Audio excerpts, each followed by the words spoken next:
quote because I got to read to. I'm going to apply for a job at First Take. I'm telling you right now, part-time, I'm coming on board helping you guys out. Can you type in Brittany Griner? I'd bring you on. I'd have fun with you. Brittany Griner, where she says, right there, watch this. Every time we play her, there's this commotion, like this loud rumbling from the stands. Turns out it's people, thousands of them, just sitting there watching on purpose. It's very disruptive. She says, WNBA games used to be a chill, quiet place. You could bring your laptop and relax, maybe even get a little work done. But now... The debate surrounding Caitlin Clark and Angel Reese had previously sparked considerable discussion when sports analyst Jamela Hill made a striking prediction. Hill declared that Angel Reese would eventually become the Michael Jordan equivalent of women's professional basketball by the conclusion of her career. This statement generated significant conversation across sports media platforms at the time. During that same period, a satirical piece emerged featuring Brittany Griner supposedly complaining about increased fan attendance at games. The fictional quote portrayed Griner expressing frustration about the transformation of arena atmospheres. You could bring your laptop and relax, maybe even get a little work done. But now it's like there's large gatherings of people watching us from the stands. Some of them are yelling crazy shit about what they're seeing, putting unfair pressure on us to score like we're there for their entertainment. You are. The whole thing is toxic. I saw a guy with his daughter in the crowd, both of them yelling, couldn't hear what they were saying exactly, but it was either my performance or some light racism. But here's where I'm going with this. So the WNBA says they want to get paid more. They're saying this year they're going to make $1 billion. That's what they're saying, okay? According to the parody, she lamented how contests had shifted from quiet, peaceful environments where attendees could work on laptops to loud, crowded venues filled with thousands of spectators deliberately watching the action. The fabricated commentary described fans yelling enthusiastically about plays, creating what was jokingly termed unfair pressure on athletes to perform as though they existed for audience entertainment. The satire even included absurd claims about seeing families cheering together, with exaggerated concerns about whether reactions stemmed from performance criticism or subtle prejudice. Despite being clearly satirical, this content circulated widely and sparked genuine discussions about fan culture. The financial impact of Caitlin Clark's presence became starkly evident when she sustained an injury requiring a 2-week absence from competition. For the first time ever. Now that Caitlin Clark is hurt for 2 weeks, did you see ticket prices? Insane. Let me read you the ticket prices. After Caitlin Clark's been hurt for 2 weeks. All right? So let's go through this. Caitlin Clark absence is having an immediate impact beyond the court. According to data shared by Yahoo Sports via TickPick, prices for 2 specific Indiana Fever away games against the Chicago Sky. Ticket pricing data revealed dramatic shifts in market demand. Analysis from ticketing platforms showed that Indiana Fever away games experienced sharp price drops following news of Clark's unavailability. Before her injury announcement, minimum entry costs for a Chicago matchup stood at $86, while Washington game access required at least $41. After confirmation that Clark would miss these contests, entry prices plummeted to $25 for Chicago and $14 for Washington. These substantial decreases raised questions about the league's ability to manage newfound attention and navigate tensions surrounding Clark's prominence. This for 2 specific Indiana Fever away games against the Chicago Sky and the Washington Mystics dropped sharply after Clark was sidelined. Before the injury, the lowest ticket available for Fever's matchup in Chicago was $86. For the game in Washington, fans needed at least $41 to get in. After the news of Clark's absence, those get-in prices fell to $25 from $86 and $14 from $41. What the hell is going on with WNBA that they cannot handle all this? Time emphasized several perspectives on these developments. Regarding the satirical Griner content, analysts pointed out that someone who had endured imprisonment abroad and returned home through a controversial exchange involving a convicted arms dealer might view ordinary fan enthusiasm differently. The pointed observation noted that typical arena behavior exists across all professional sports, with passionate spectators being standard rather than exceptional. The commentary suggested that someone in Griner's position would likely embrace such normalcy rather than finding it bothersome, making the satire's exaggeration particularly striking. Concerning Caitlin Clark's impact, analysts who had identified patterns early faced criticism for their observations. What the hell is going on with WNBA that they cannot handle all this attention that they're getting, as well as the hate and anger towards Caitlin Clark? first things first. Respectfully, Brittany Griner was in a Russian prison.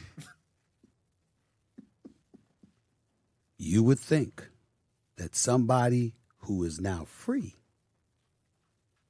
back in America on a home soil. The core issue wasn't personal animosity toward Clark herself, but rather what her success represented within the league's history. Outstanding black female athletes had performed exceptionally for years without receiving comparable recognition or media coverage. Clark's arrival changed everything dramatically. This rookie phenomenon wreaked havoc on conventional expectations, securing Rookie of the Year honors and finishing fourth in MVP voting during her debut season. Her playing style drew comparisons to elite shooters, with capability to score from anywhere on the court. Who is now free,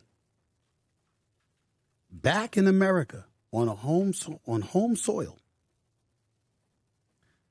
would not have too much to complain about. Especially something like this. Fans in every sport. She described the fans. Yeah. It doesn't matter what sport you are. It doesn't matter what sport you pick. That's how fans act in every arena. In every arena. So, and then when falling short of championship victories in college competition, her talent justified top draft selection status. The recommendation at that time centered on capitalizing on momentum. The rising tide concept applied perfectly. When one element elevates, all connected components benefit. Clark represented genuine star quality, not merely adequate performance. Her exceptional abilities commanded attention organically. in every arena. So, and then when you clearly she's not remembering who they let out to get her back. The or Merchant American of Soul. Death. The Merchant of Death. An arms dealer that wanted to kill American citizens, according to the reports. That's who they let out for her. You would think that you would be smiling, you would be ecstatic, you would be happy, and something like the demographic composition of her fan base and her identity as a young white athlete potentially contributed to media fascination. The strategic approach suggested embracing this reality and allowing everyone to profit from increased visibility. Defenders of established players argued that resentment stemmed from legitimate grievances. Talented athletes who had excelled for years felt their contributions deserved recognition that arrived only after Clark's emergence. This frustration was understandable given the circumstances. you would be smiling, you would be ecstatic, you would be happy, and something like this wouldn't faze you at all. The fact that it does is disturbing. I'll leave it at that. When it comes to Caitlin Clark, now I've taken hits because I was calling it from day one. You got people that are resentful towards her, but it's really not about her, guys. It's about what she represents.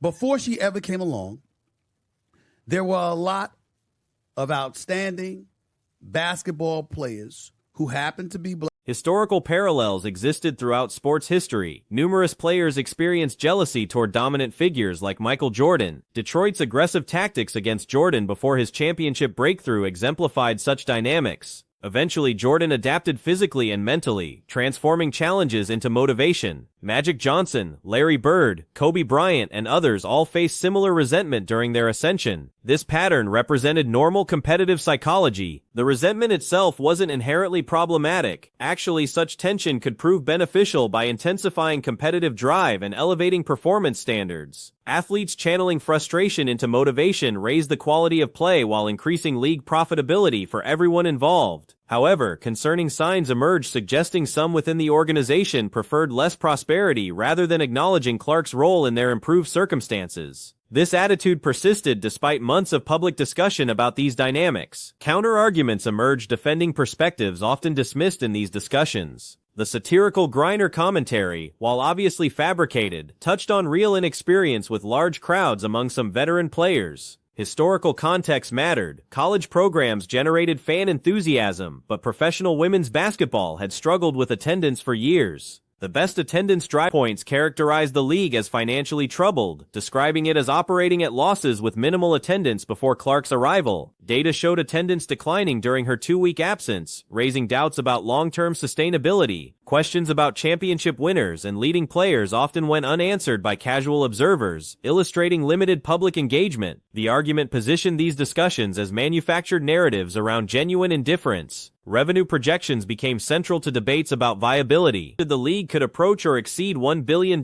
in annual revenue, driven by surging popularity, increased ticket sales, merchandise revenue, and television contracts, particularly due to Clark's influence. Market analysts predicted significant growth, with global valuations potentially crossing the billion-dollar threshold. This represented potential transformation after 25 years of losses. Critics questioned whether projections reflected sustainable growth or temporary spikes. Supporters countered that growth had begun before Clark's arrival and accelerated substantially afterward, with no indication of reversal. Additional emerging talent like USC's Juju Watkins, who showed exceptional promise during her freshman tournament performance, suggested sustained pipeline development. Comparisons arose between WNBA All-Stars and elite high school competition, though such hypotheticals distracted from actual growth metrics. Underlying dynamics involved female audience support. Successful enterprises typically enjoyed strong female demographic backing. Professional football's expansion coincided with increased female viewership and engagement. Basketball leagues benefited from NBA subsidization, and appealing to broader audiences, including women, drove growth across sports. Speculation arose about potential focused female support, concentrating specifically on women's professional basketball. Alternative explanations for football's growth mentioned entertainment elements beyond pure athletics, though such tangential observations diverted from core arguments about women's basketball development. The exchange highlighted how discussions about league viability often devolved into debates about growth factors versus fundamental quality concerns. The emotional element driving engagement centered on rivalry and conflict. Sports thrive on animosity and competitive tension. Examples from combat sports illustrated this principle. Heavyweight discussions involving Jon Jones generated excitement through confrontational buildup. Historic fights between Daniel Cormier and Jon Jones or Khabib Nurmagomedov against Conor McGregor demonstrated how personal animosity elevated interest. Floyd Mayweather strategically scheduled major fights during culturally significant dates, amplifying competitive narratives. This principle applied equally to basketball rivalries. Games between Clark's Indiana Fever and Angel Reese's team drew particular attention precisely because underlying tension existed. Animosity transformed ordinary matchups into must-watch events, driving viewership and statistical interest. The competitive fervor generated by these dynamics represented precisely what leagues needed for sustained growth and cultural relevance.